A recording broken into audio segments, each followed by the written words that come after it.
Over the past few years, Java has added an awful lot of new features, but they're not all created equal. In this video, we're going to rank them all and see which ones are really awesome and which ones are just kind of meh. Welcome to Tales from the Jar Side.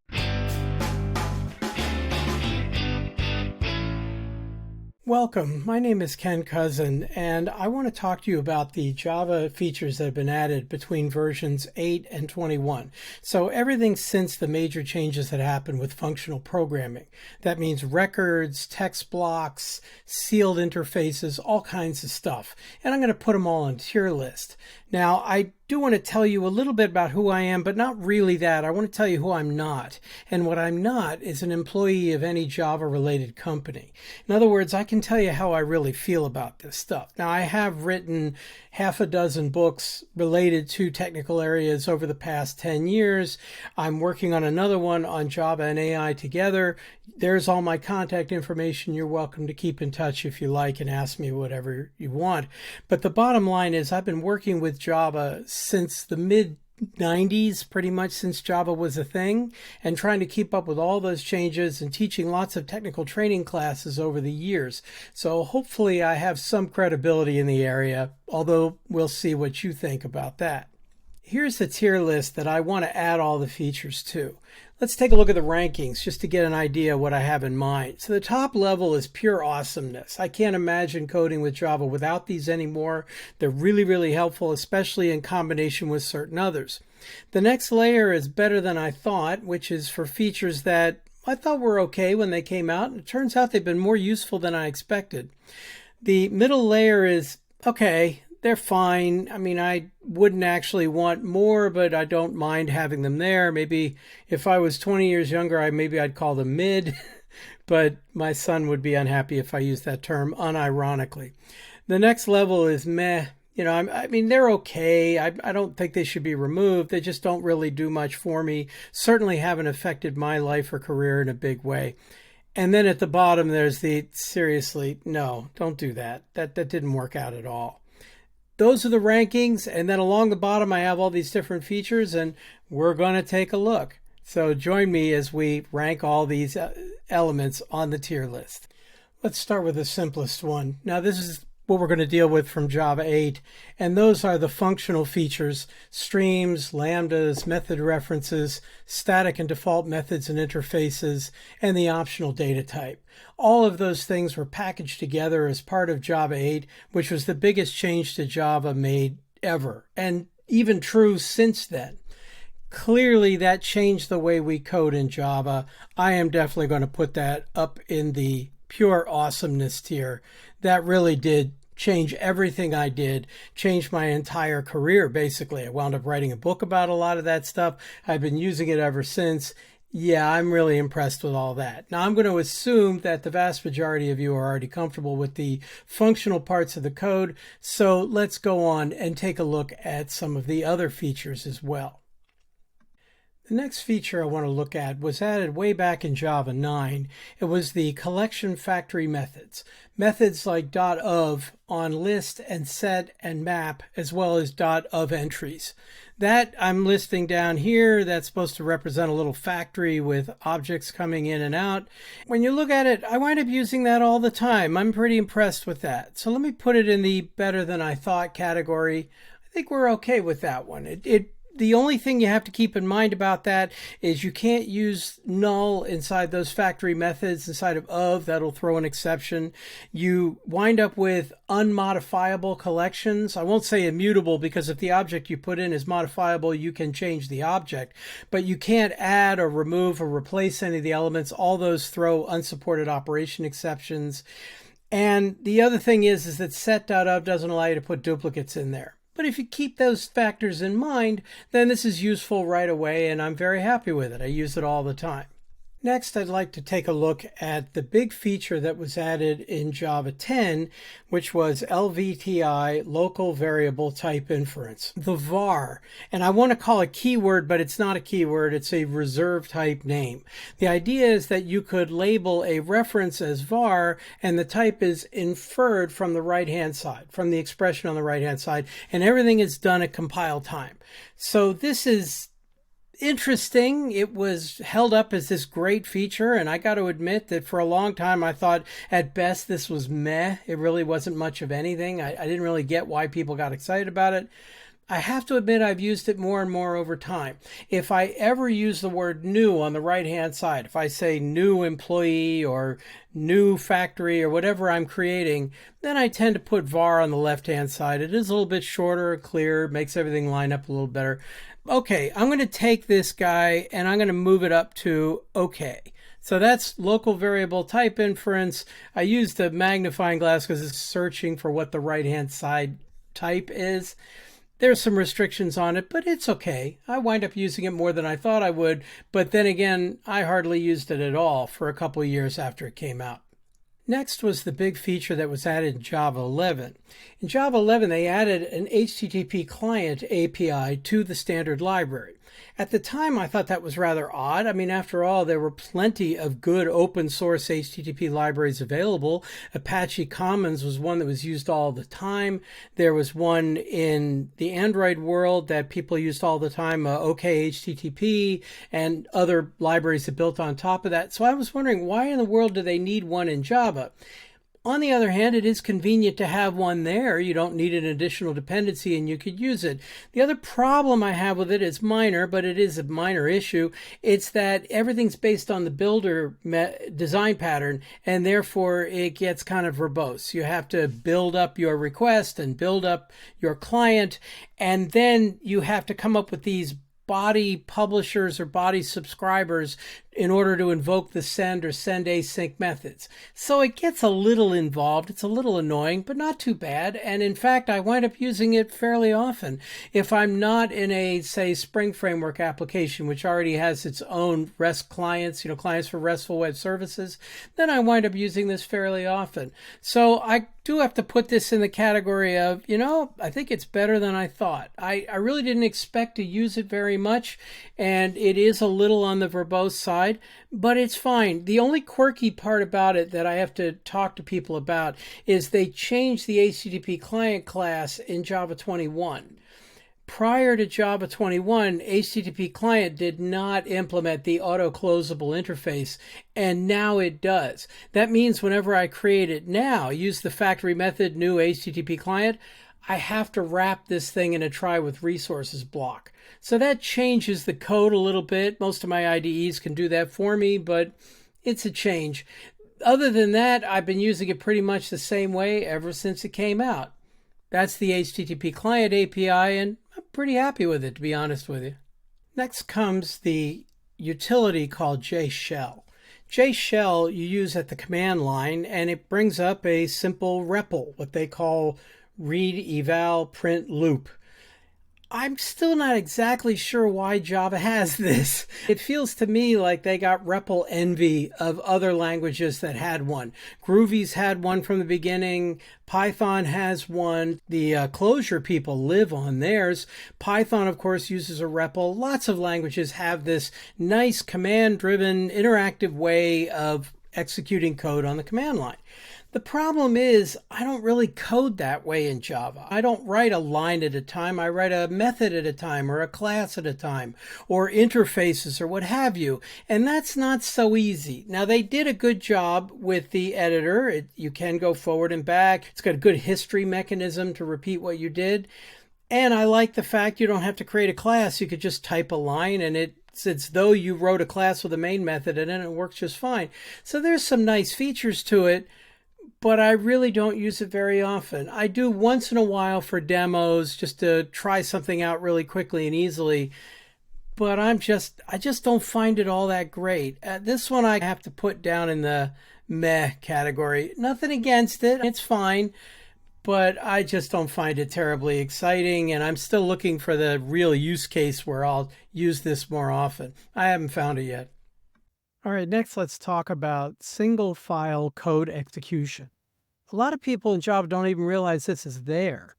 The idea is that you can put multiple classes in a single file, and the first top-level class that has a regular Java main method in it makes the entire file executable. This is really weird. You don't have to compile it ahead of time. You could just say Java space on the command line, and then the name of the file with .java at the end of it, and it will compile and execute it and not save the compiled version. Really rather extraordinary when you think about it. Violates the principles we learned on day one of learning how to code in Java, and yet you can do this. It gets even better in that the name of the file that you put all those classes in doesn't even have to match the name of the class. This is violating rule 1, from the beginning of Java, you're taught the name of the file has to match the name of the class, not if you're doing this. And in fact, you can also put in what they call the shebang notation, a hash and then an exclamation point, or actually the other way around. And you can wind up making an executable file that just has regular Java code in it, turning it into a scripting language. Basically, what you create is something that, I don't know, you might call JavaScript. Yeah, I know, a long way to go for that gag. It's interesting. It's interesting to know. I never use it. I use it when I demonstrate or when I teach it, but I don't really see much benefit to this. And I'm going to put it in the meh category. The truth is that if you're trying to help out the beginners on this, you're now giving the beginners something that you have to then say, yeah, but you know what? Nobody does it this way. So I'm not sure what the real benefit is. In 22, they added multi-file code execution like that. Yeah, I'm not even going to get into that. But there you go, single file code execution. Now let's move on. The next one I want to talk about is the switch expressions that were added in Java 14. This was actually pretty cool even when it was added, because the idea was switch statements were pretty crippled and they really weren't very useful for a long time. So they've been there since the beginning of Java, but they weren't terribly good. Switch expressions made them actually viable. The idea of using an arrow instead of a colon, and which allows it to no longer have to fall through, but you could put multiple case statements on a single line. It was all helpful. Plus the fact that they return a value. That's great. That way you don't have to put return in every branch. So I like switch expressions. Thing is, they've gotten much better once pattern matching for switch was added. The only problem is we had to wait all the way until Java 21 to get that. So I'm going to take switch expressions, and it started off okay, but I'm going to move it up to the better than I thought area. And there's some case to be made that it really belongs in Pure Awesomeness once you have pattern matching for switch and records all together, which will form what we're going to call data-oriented programming. We'll get to that a bit later, but that's where I put it for the moment. The next feature is text blocks. This is the multi-line string that, let's be honest, Java should have had in version 1. It took forever to get multi-line strings into the language. Now, once they were added, it's Java, so they're more complicated than you expect. You do use triple double quotes, 3 double quotes, and then a carriage return. That's the weird part, to begin the multi-line string, and then 3 double quotes to end it. And where you place the 3 double quotes to end it determines how much of the included white space is significant. So there's some quirks to it, but it's a good thing we have it. And the nice thing about it, the really cool part, is that you can embed in that multi-line string single or double quotes without having to escape them. This means you could use SQL code inside there, or more commonly, you could use JSON data. You could put JavaScript object notation right inside there, and that's really convenient. So I like that. I was going to say better than I thought. Again, it's a decision as to whether to go all the way up to Pure Awesomeness, but we'll go to better than I thought. It's very helpful, and I wind up using it all the time. Now we get the really good one. Java records. Records were added in Java 17. It's the primary feature, and they are simply invaluable. They are immutable data holders. They automatically generate for you toString, equals, and hash code methods. They have primary constructors that appear before the curly braces, so in many cases you don't need anything inside the body. They also have what they call compact constructors inside them, which allows you to do transformations or validation. And best of all, from my point of view, they could be nested anywhere. So it's great when I'm about to parse JSON data. Records map so naturally to JSON data, and the major parsers now understand both, that I can start off with records right in the method where I want to use them and then promote them to higher levels outside of that as needed. So they're very, very helpful. I wouldn't want to do RESTful web services without them. They're really great. So all that together means that records definitely go up in the Pure Awesomeness category. And I've just been very happy with them practically from the moment they were added. All we needed was JSON parsers to understand them. And by now, they pretty much all do. The next feature on our list is pattern matching. Now, this one's had a bit of a checkered history. When it first came out, it was pattern matching just for instance of. And I got to admit, I didn't really see the point. The idea of having pattern matching for instance of is it saves you one line of code. Instead of having to do the cast on the next line if the variable is in fact of the type you're checking for, now you don't have to do that. That didn't really seem worth a whole specification. It wasn't until they incorporated pattern matching for switch that this feature really paid off for me, especially when I read Brian Getz's article about data-oriented programming, and I've started to use that in my own code. So this started out as meh for me, just the instance of I didn't really see the point. I'm going to move it up to better than I thought. Now I'm going to include the concept of record patterns in here. Record patterns are what other languages like Kotlin call destructuring. They allow you to access the variables defined inside a record all within that pattern matching statement. And that can be valuable. I haven't used it that much. I haven't seen that much purpose for it. But I imagine I just haven't hit the right use cases yet. So I'll put it at better than I thought. I don't really think it goes up in Pure Awesomeness, although, again, once you combine it with the others to make data-oriented programming, that makes a big difference. The next feature is sealed classes and interfaces. The idea of sealing a class or an interface is that you can only have certain permitted subclasses or certain permitted classes allowed to implement the interface. And this gives you an exhaustive collection of the available options. Now, the example that's used in the JEP is not terribly motivating for me. The example they use has to do with a shapes hierarchy, where you have circle and square and triangle, and I don't really see any reason why I'd want to seal that. On the other hand, I've seen many examples where you have, say, a result that is either a success or a failure. And that's a perfect example for me. A success would carry data back to the user. A failure would wrap an exception or something like that. And this is a very common pattern. Records are final, and that means you can't extend them. And of course, they all extend implicitly java.lang.record. So you cannot have a different superclass either. In other words, records can't go in an inheritance hierarchy. That means if I want to make a collection of records of different types, the only way I can do that is with an interface. And if I make that interface sealed, I've limited the types to just the ones I want. This is another concept that wraps up in that idea of data-oriented programming, and that has turned out to be really nice. So again, like the others, I'm going to move that into the better than I thought category, and you could make the case that when you combine that with pattern matching for switch, they all move up into the Pure Awesomeness approach. So that sealed classes and interfaces, something I use far more than I expected. Now this next feature, I'm going to be mildly controversial, not real controversial yet.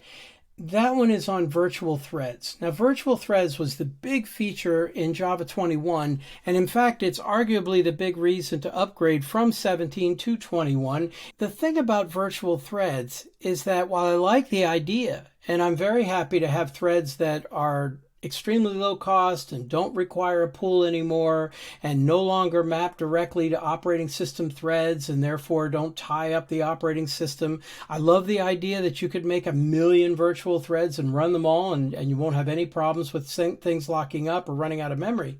But I don't do a lot of my own threading code.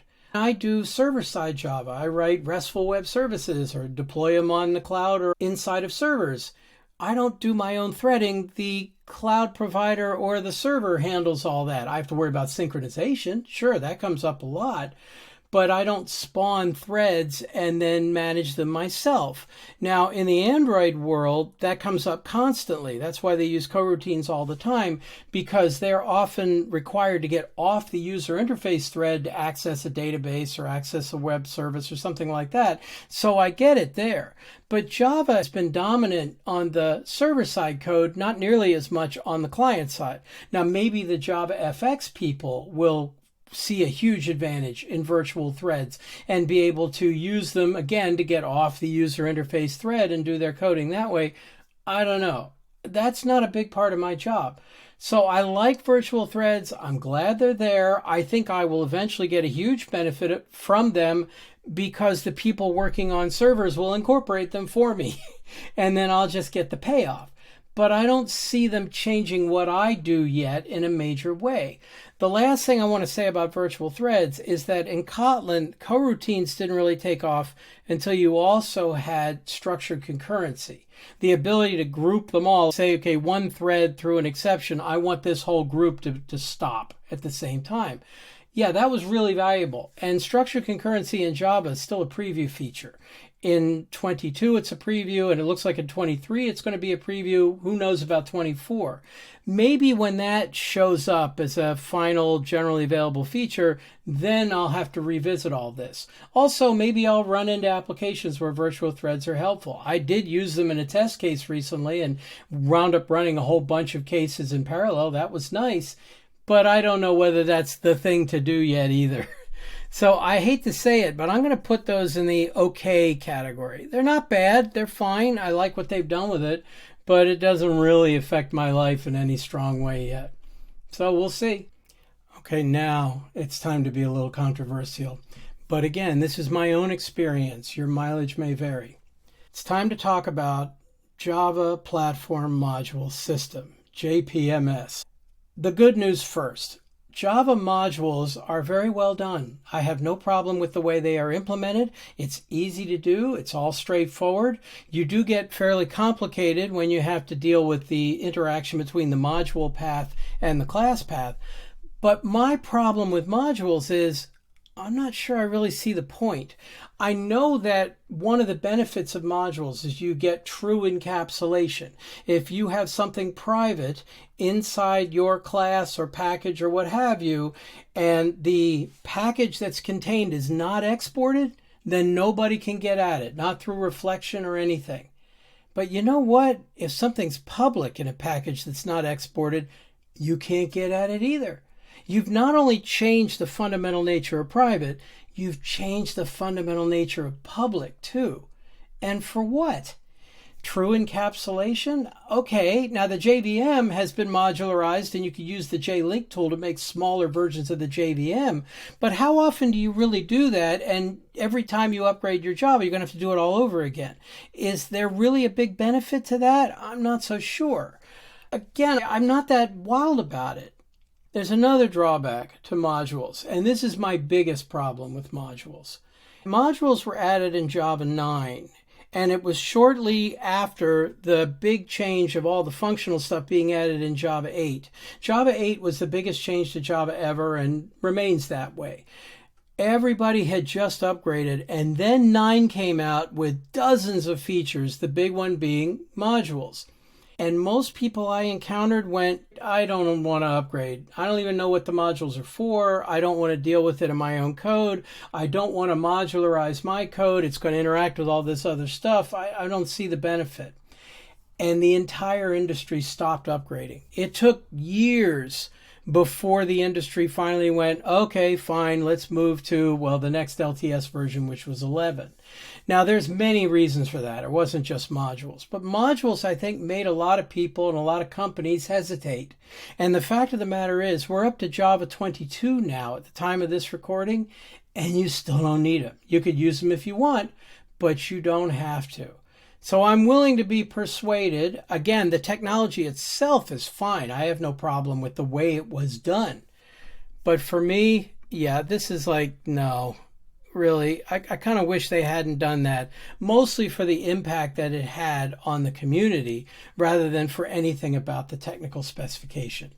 So that's my somewhat controversial take on modules. If you are writing a library that's going to be consumed as a public library for the industry, yeah, you might consider modularizing. Spring is in modules, Hibernate is in modules, JUnit finally went to modules, even JSON, which took years, finally went to modules. Of course, it's one module. Still not sure what the payoff is there. But nevertheless, that's fine. But if you're writing your own code, again, I just don't see it.